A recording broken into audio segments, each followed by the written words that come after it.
like being told what to do? Do you appreciate being second guessed? Do you think you know what's best for you? Well, let's first find out who you are.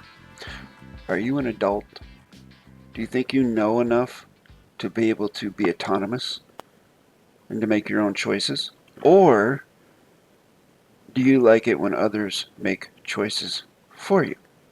The reason I ask these questions is because the topic of this particular video is simple. The topic is this: contract is by consent. I've said this many different ways in many different videos. Some folks, however, who they're ensconced, they're embedded in the fiction system. Even though they claim they're trying to get out of the fiction system, they don't want to be a part of it. They feel like they're being taken advantage of and so on and so forth. They still don't fully cognize what that means. Contract is by consent. They know what it means when a governmental entity is telling them that they have to wear a mask, or that they have to get a certain medical procedure in order to keep their employment, or they have to stay a certain distance away from other individuals. They know what it means then they don't want to consent. I mean, some of them, right? They don't want to be told what to do. They don't want to have to deal with the whole tax situation. They feel like mortgages are unfair. A lot of different things, right? Contract is by consent. Did they consent to any of these things? Because you don't have to. Contract is by consent. If it's any other way, like if you are being coerced or being physically forced to do something, then that is an act of war and it's not consent. And no one I know likes to have that happen to them, right? There's literally no one that I know that likes to be forced into doing things. Now, take that on the flip side. I've had students that over the years, there's a small segment of students that really feel very passionate about learning this grammar, and they want to use it to help other people, so to speak, right? They want to help other people. However, they have ideas like, well, we need to get this correct sentence structure, communication, parsing, syntax, grammar taught in schools, okay? Now, to be fair, all right, I could see something like this happening maybe at a collegiate level or even a high school level, maybe like as an elective, that you could create a quantum grammar class that you could take to introduce yourself to it or to introduce the students to it. But to make it mandatory, again, there's that word, mandate. Do you like mask mandates? How about grammar mandates? Would you like that? Because now, if you do that, now you're forcing people to do something they may not want to do. Now you may say, the way it is now, we're forced to learn adverb, verb, adjective, pronoun, fiction, babble. That's not the case at all. Here's the case. All right, most people I know in my general area speak plain, simple English. It's taught at the schools, okay? There are electives for other language that you can learn if you choose. But the main language is plain, simple English because why? Because that is the language that everyone speaks and communicates with and contracts using that language. So if you all of a sudden, for whatever reason, hypothetically, you come in and you bring the hammer down and say, no, we're going to use correct sentence structure, now you're going to force everyone to learn something different. You're going to make everyone's life most people's life, 99% of the population's life, difficult. You may say, why would it be difficult to learn correct grammar? Well, why haven't you learned it yet? Yes, I'm talking to you, because I know that 99.9% of you watching this right now don't have closure on this grammar. So if it was something that simple, then why haven't you done it? There you go. So contract is by consent. What I'm trying to say is, what's the saying? Do unto others as you would have them do unto you. If you don't like something that someone's doing to you, why would you want to do that to someone else? Like I had one time I had a former student that I had to break contact with because they got a little out of control, so to speak. They would tell me things like, when I walk into a courtroom, I want them to be afraid of me. I want them to tremble. I want them to be scared. I'm like, why would you want someone to be scared of you? That's kind of messed up. That's the hallmark of a bully. Bullies like that. If the fiction system scares you, why would you want to do it back to somebody? If you don't like being frightened, if you don't like being bullied, why would you then in turn want to do that to someone else? It doesn't make any logical sense. All it does is perpetuate the cycle of fear and bullying. So why would you do that? And I have, students that say that they want to use it in creating laws and governing things, and you got to think though, how is that going to work?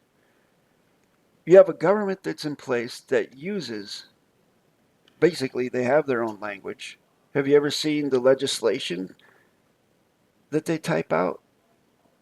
Okay, okay, let's say a piece of legislation is this thick. There's no way that any representative or senator or anybody is able to read that.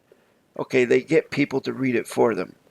But if you wrote this in correct sentence structure, it would be like that. So you really think people are going to want to deal with that? And that's just on a practical side. On the just plain simple common sense, a system that is built upon deception, inequity, and the total opposite of fairness is not going to want to participate with a geometric level playing field of contract. They're just not. Anyone, and this is my own personal perception and viewpoint, anyone who gets to any position where they have the capacity or the position to cause laws to come into effect and things like that, anyone who gets to that position is compromised. They're there because they were put there. All right? And they've probably been to some island. They're probably on a list by the guy who owns the island, on list with his name on it. There's been photos taken, videos taken, blackmails, mechanics in place. No one gets to those points without being compromised. And I do stand by the statement that you can go to any governmental department, any legal office, any foreign vessel in dry dock, and there's going to be corruption. Corruption, I'm telling you. Right down to a high school down the street, there's going to be corruption in there. And by corruption, I don't mean that everyone there is corrupt. There's usually a small percentage of folks that are corrupt, but there's a large percentage of people who look the other way, who don't say anything about it.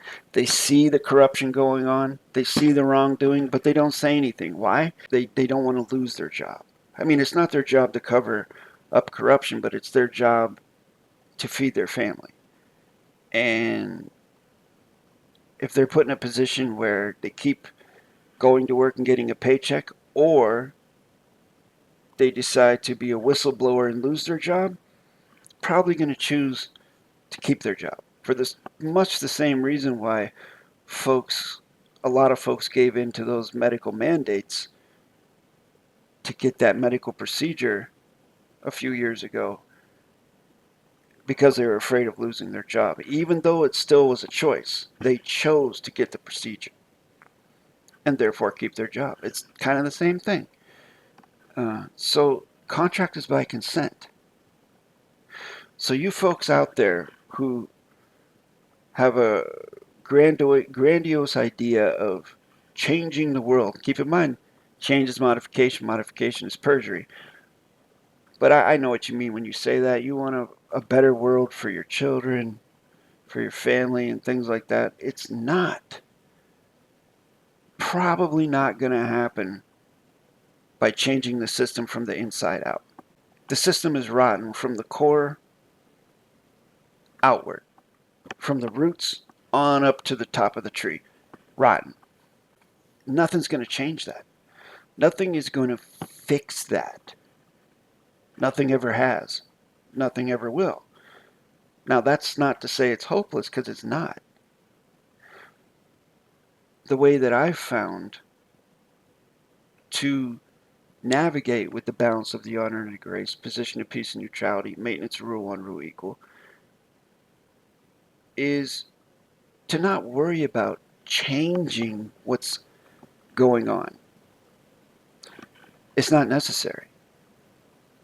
What is necessary is to work on oneself in one's own biosphere, one's own little bubble of existence and the people around them.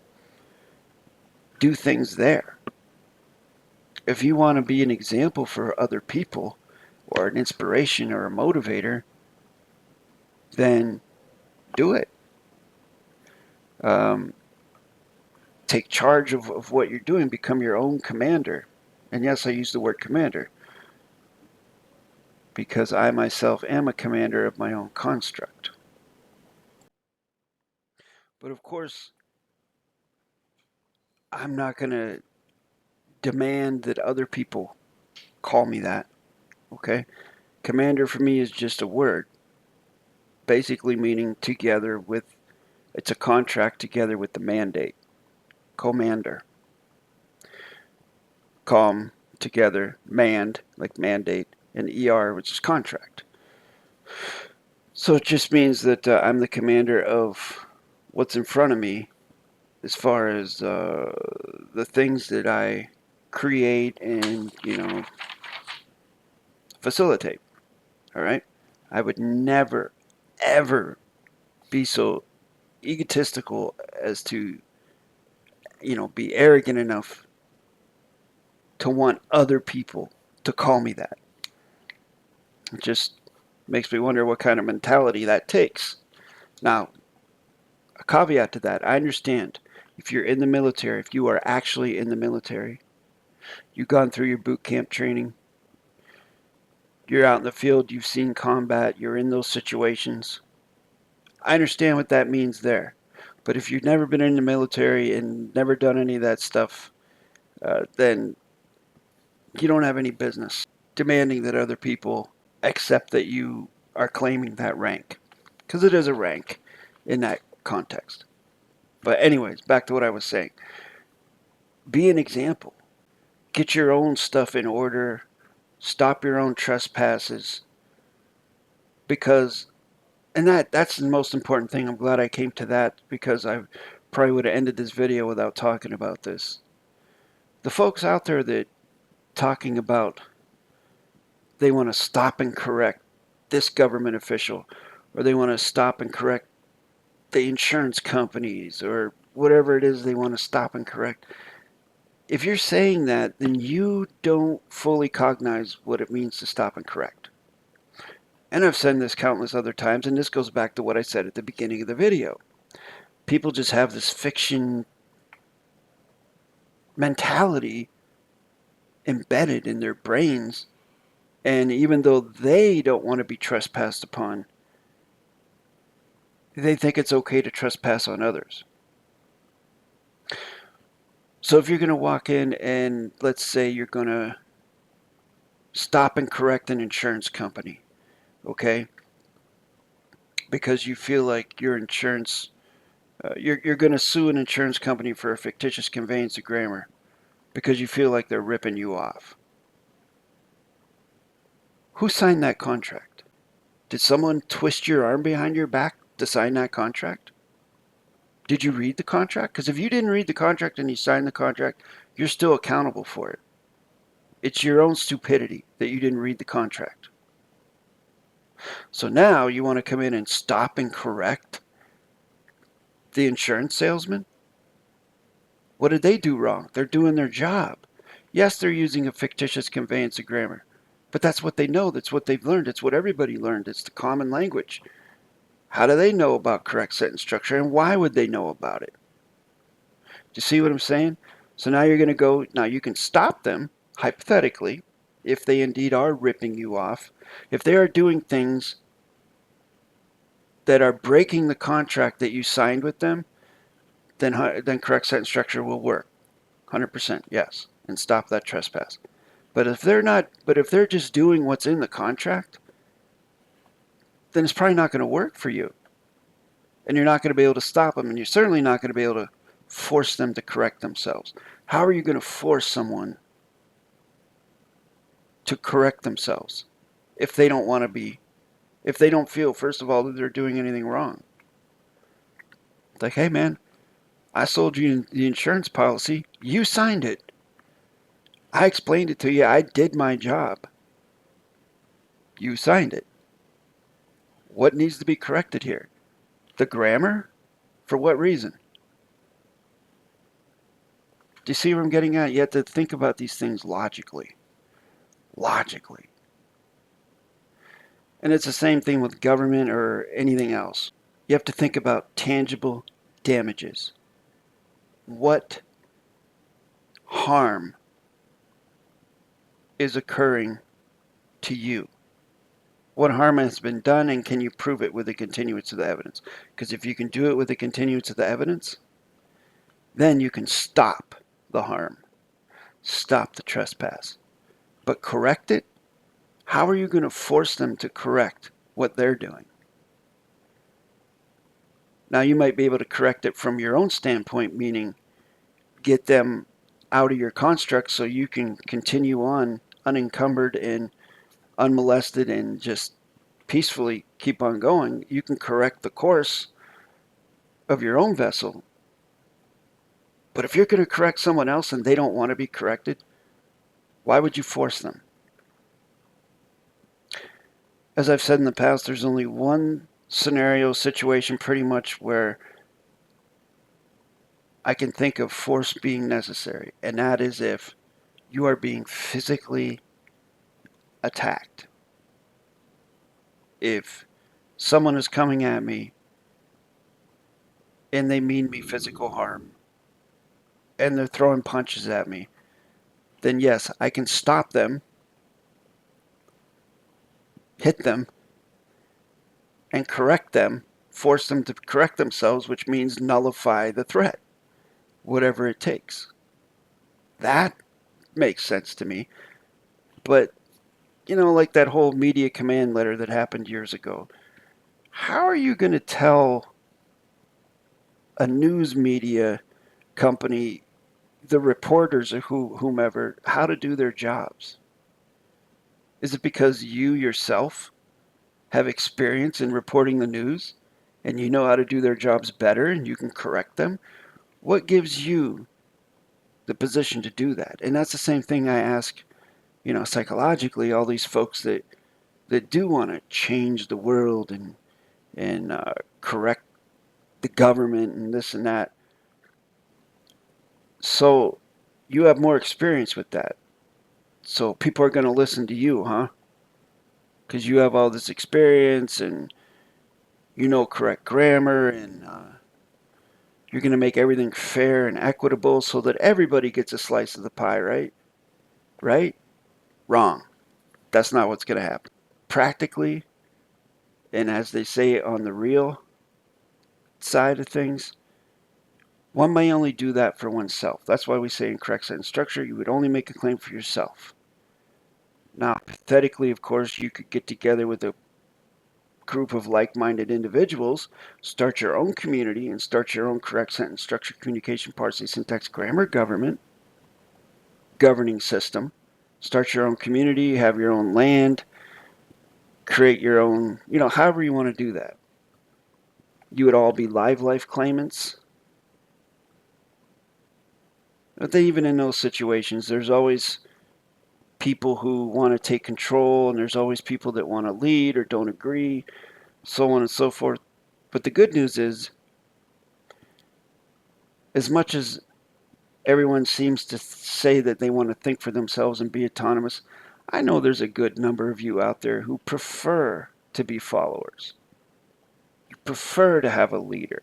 You prefer to have someone that you call chief or commander that you feel you can trust and can make the hard decisions so you don't have to make them. Someone you can rely on so you can sleep at night. Kind of like the people that believe in, God or whatever. It's like it helps them to sleep better, knowing that there's some sort of universal authority out there, keeping the universe in order, even though there's overwhelming evidence to the contrary. But I digress. This is not that. This is about contract is by consent. And so keep that in mind. The basic message of this video is, do unto others as you would have done to yourself. Have them do to you. So if you don't like being forced into doing things, why would you go around forcing other people to do the things you want them to, you think they should do? It's the same thing. It's fiction system thinking.